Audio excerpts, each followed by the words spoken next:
নমস্কার, শ্রমিক কথায় আপনাদের সকলকে স্বাগত জানাই। পশ্চিমবঙ্গ রাজ্য সরকারের ন্যূনতম মজুরি অনেকটাই বেড়ে গেছে। আবার পশ্চিমবঙ্গ রাজ্য সরকার ন্যূনতম যে মজুরি, যেটা সকল ধরনের এস্টাবলিশমেন্ট, গভর্নমেন্ট অফিস বা কোনো প্রাইভেট চাকরি যারা করছেন, তারা কোনো হোটেলে হয়তো কাজ করছেন, রেস্টুরেন্টে হয়তো কাজ করছেন তাদের জন্য, কিংবা কোনো হসপিটালে কাজ করছেন, কোনো সিকিউরিটি গার্ড হিসেবে কাজ করছেন, কিংবা কোনো ইলেকট্রিক ডিপার্টমেন্টে কাজ করছেন, তাদের যে ন্যূনতম মজুরি যেটা রিভাইজ করা হয় পশ্চিমবঙ্গ সরকারের দ্বারা বছরে দুবার, একবার জানুয়ারি মাসে আর একবার জুন মাসে। যেটা জানুয়ারি মাসে করা হয় সেটা জুন অবধি চলে, আবার যেটা জুন মাসে করা হয় সেটা জুলাই থেকে ডিসেম্বর অবধি চলে।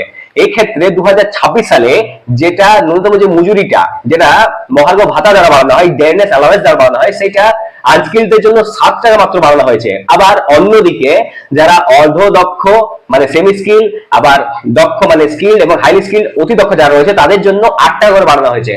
পশ্চিমবঙ্গ রাজ্য সরকার যথেষ্ট নিন্দনীয় ভাবে এই কাজটা করে যাচ্ছে কন্টিনিউয়াসলি, কিন্তু এটার মধ্যে সংশোধনের প্রয়োজন আছে। বর্তমানে প্রত্যেকটা স্টেট ওয়েজ কোড ইমপ্লিমেন্ট করছে, কিন্তু পশ্চিমবঙ্গ রাজ্য সরকার এখনো ওয়েজ কোডটা ইমপ্লিমেন্ট করছে না। কেন? এটা করা অতি আবশ্যক।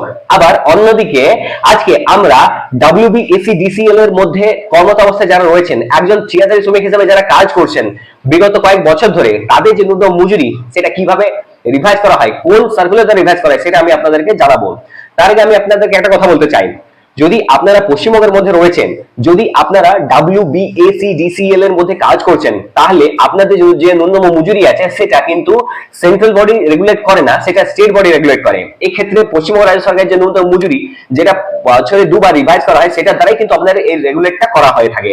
তো বর্তমানে পশ্চিমবঙ্গ রাজ্য সরকারের যে ন্যূনতম মজুরি যে সার্কুলারটা বেরিয়েছে, সেই সার্কুলারটা আমি আপনাদেরকে দেখাবো, আর আপনাদেরকে আমি আনস্কিল, সেমি স্কিল, স্কিল এবং হাইলি স্কিলে কাকে কত টাকা বেতন দেওয়া হবে, বা বর্তমানে এই ওয়েবসাইটে কত টাকা রয়েছে যেটা আপনাদের জন্য ধার্য করা হয়েছে, চলুন সেটা একবার দেখে নেওয়া যাক। এটা পশ্চিমবঙ্গ রাজ্য সরকারের গভর্নমেন্ট অফিসিয়াল ডকুমেন্ট, এটা দ্বারাই আপনাদের কিন্তু রেগুলেট করা হয়। কেন্দ্রীয় সরকারের যে ন্যূনতম মজুরি হার রয়েছে সেটা সাথে এটাকে মেলাবেন না, এটা সম্পূর্ণরূপে পশ্চিমবঙ্গ রাজ্য সরকারের ন্যূনতম মজুরি। দেখুন এখানে যেমন আপনারা দেখতে পাচ্ছেন গভর্নমেন্ট অফ ওয়েস্ট বেঙ্গল, এর অর্থ হচ্ছে পশ্চিমবঙ্গ রাজ্য সরকার। দেখুন লেবার কমিশনার শ্রম মন্ত্রক থেকে এই সার্কুলারটা রিলিজ করা হয়েছে। এই সার্কুলারটা বেরিয়ে এসেছে 22 তারিখ 6 মাস 2026-এ। এটা হচ্ছে পশ্চিমবঙ্গ রাজ্য সরকারের ন্যূনতম যে মজুরি তার সার্কুলার। দেখুন এখানে কি লেখা রয়েছে, এখানে লেখা রয়েছে construction or maintenance of roads or in building operations in West Bengal. এবার এখানে যে ন্যূনতম মজুরি যেটা দেওয়া হয়েছে সেটা কত দেওয়া হয়েছে, যদি আপনারা পশ্চিমবঙ্গের মধ্যে রয়েছেন এবং আপনারা যে ন্যূনতম মজুরিটা পাচ্ছেন সেটা কোনো হোটেল, কোনো রেস্টুরেন্ট, কোনো সিকিউরিটি গার্ড হিসেবে যদি আপনি কাজ করছেন, কোনো হসপিটালে যদি কাজ করছেন, কোনো প্লান্টে যদি আপনি কাজ করছেন, কোনো স্টিল প্লান্ট হতে পারে, স্পঞ্জ প্লান্ট হতে পারে, ইভেন এমনকি হয়তো আপনি কোনো এমন জায়গায় কাজ করছেন যেটা কিনা হয়তো ইএসআই হসপিটাল হতে পারে, সেটা হয়তো ওয়েস্ট বেঙ্গল গভর্নমেন্ট হসপিটাল হতে পারে, সেই সব সকল জায়গা যদি আপনারা এই ন্যূনতম মজুরি আওতাধীন নন, তাহলে এই ন্যূনতম মজুরি বিষয়ে আপনারা একটু জেনে নিন। দেখুন এটা সম্পূর্ণরূপে কিন্তু পশ্চিমবঙ্গ রাজ্য সরকারের ন্যূনতম মজুরি এখানে 1 জুলাই 2026 থেকে 31 ডিসেম্বর 2026 অবধি এই রেটটা কিন্তু কার্যকর। এখানে আনস্কিল মানে হচ্ছে অদক্ষ 10,556 টাকা আপনার মাসিক বেতন, 406 টাকা প্রত্যেক দিনের বেতন।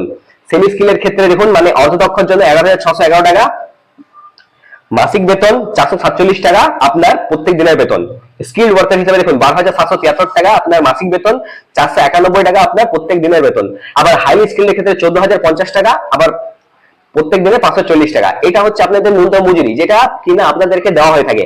আর আপনারা যদি WBSEDCL এ কাজ করছেন, এর অর্থ হচ্ছে West Bengal state electricity distribution company limited, এর মধ্যে যদি রয়েছেন তাহলে আপনার যে ন্যূনতম মজুরি আছে সেটা এই ক্যাটাগরিটা দ্বারা রেগুলেট করা হয়ে থাকে। দেখে নিন এই 4টা ক্যাটাগরির মধ্যে এই রেটটাই আপনারা পাচ্ছেন। ম্যাক্সিমাম আমার একজন ফ্রেন্ড WBSEDCL এর আন্ডারে কাজ করেন, সেই ক্ষেত্রে আমি ওনার কাছ থেকে জেনেছি কি উনি যে কাজটা করছেন কয়েক বছর ধরে, ওনার বর্তমানে পেমেন্ট হচ্ছে স্কিল্ড ক্যাটাগরির। তো ওনার এই যে বেতনটা তাকে দেওয়া হয়ে থাকে সেখানে 491 টাকা বর্তমানে এই রেটটা দাঁড়িয়েছে। জুলাই থেকে আগস্ট মাসে উনি ফার্স্ট পেমেন্টটি পাবেন যেটা এই রেটের দ্বারা হবে।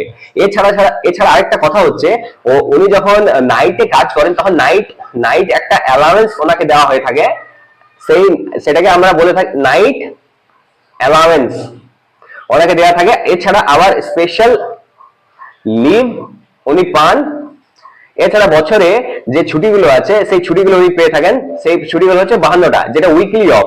এছাড়া এছাড়া ডাব্লিউএসসিডিসি যারা কাজ করছেন তাদেরকে পিএফ, ইএসআই দেওয়া হয়ে থাকে। কিন্তু এমন যে এগুলো খুব ন্যাশনাল ছুটি আছে সেগুলো দু একটা হয়তো দেওয়া হয়ে থাকে, কিন্তু সম্পূর্ণ সব ছুটিগুলো দেওয়া হয় না। এই ক্ষেত্রে আপনার এই সার্কুলারটা একবার দেখে নিন। এই সার্কুলারটা ওয়েস্ট বেঙ্গল এসইডিসি এর মধ্যে যদি আপনি কাজ করেন তাহলে সবাইকে এই সার্কুলারটা ফরওয়ার্ড করে দিন যেভাবে আপনি পারবেন।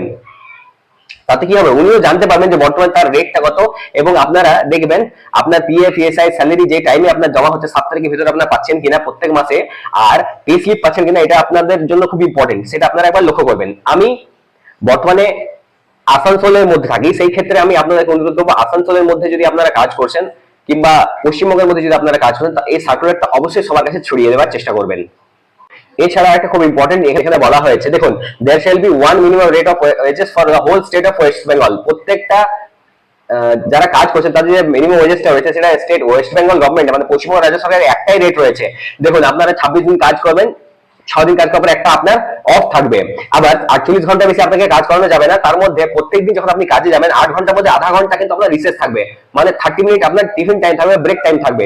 এছাড়া আর কি বলা হয়েছে, যদি আপনাকে আপনার সীমিত সময় থেকে বেশি কাজ করানো হয় তাহলে ডাবল ওয়েজেস পেমেন্ট এখানে দেওয়ার কথা উল্লেখ করা হয়েছে। আর একটা কথা হচ্ছে, উভয় পক্ষ মনে করুন কোনো ডিসেবল পার্সন রয়েছেন, কোনো মেল রয়েছেন, কোনো ফিমেল রয়েছেন, সবার জন্য কিন্তু সমান অধিকার, সবাইকেই সমান বেতন দিতে হবে, এখানে উল্লেখ করা হয়েছে। এছাড়া আর একটা জিনিস এখানে বলা হয়েছে, দেখুন, minimum rate of various DNS allowance if both constitute the minimum rate of wages। দেখুন 1948 সাল মিনিমাম ওয়েজ অ্যাক্ট দ্বারা এটা কিন্তু ইনফোর্সেবল, মানে লাগু করা হলো। ওয়েস্ট বেঙ্গল লেবার কমিশনের ওয়েবসাইট থেকে এটা কিন্তু পাস আউট হয়েছে। এই দেখুন, এখানে সিগনেচারও রয়েছে লেবার কমিশনার বাবুর।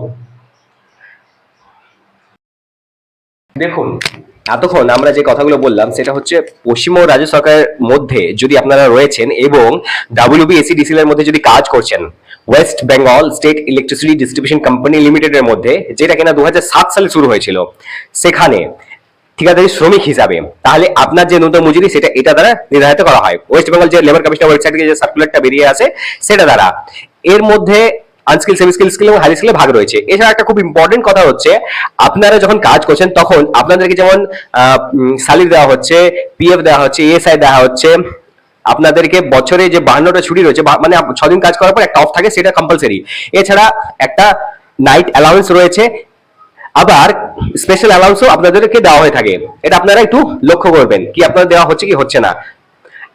যদি এই ভিডিওটা আপনাদের ইনফরমেটিভ লেগে থাকে চ্যানেলটা অবশ্যই সাবস্ক্রাইব করুন, পাশে যে নোটিফিকেশন বেলটি আছে ওটাকে অলে ক্লিক করে দিন, তাহলে আমি এরকম আরো অনেক ইনফরমেটিভ ভিডিও আনতে পারবো। আজকের মতো এতটাই, ধন্যবাদ।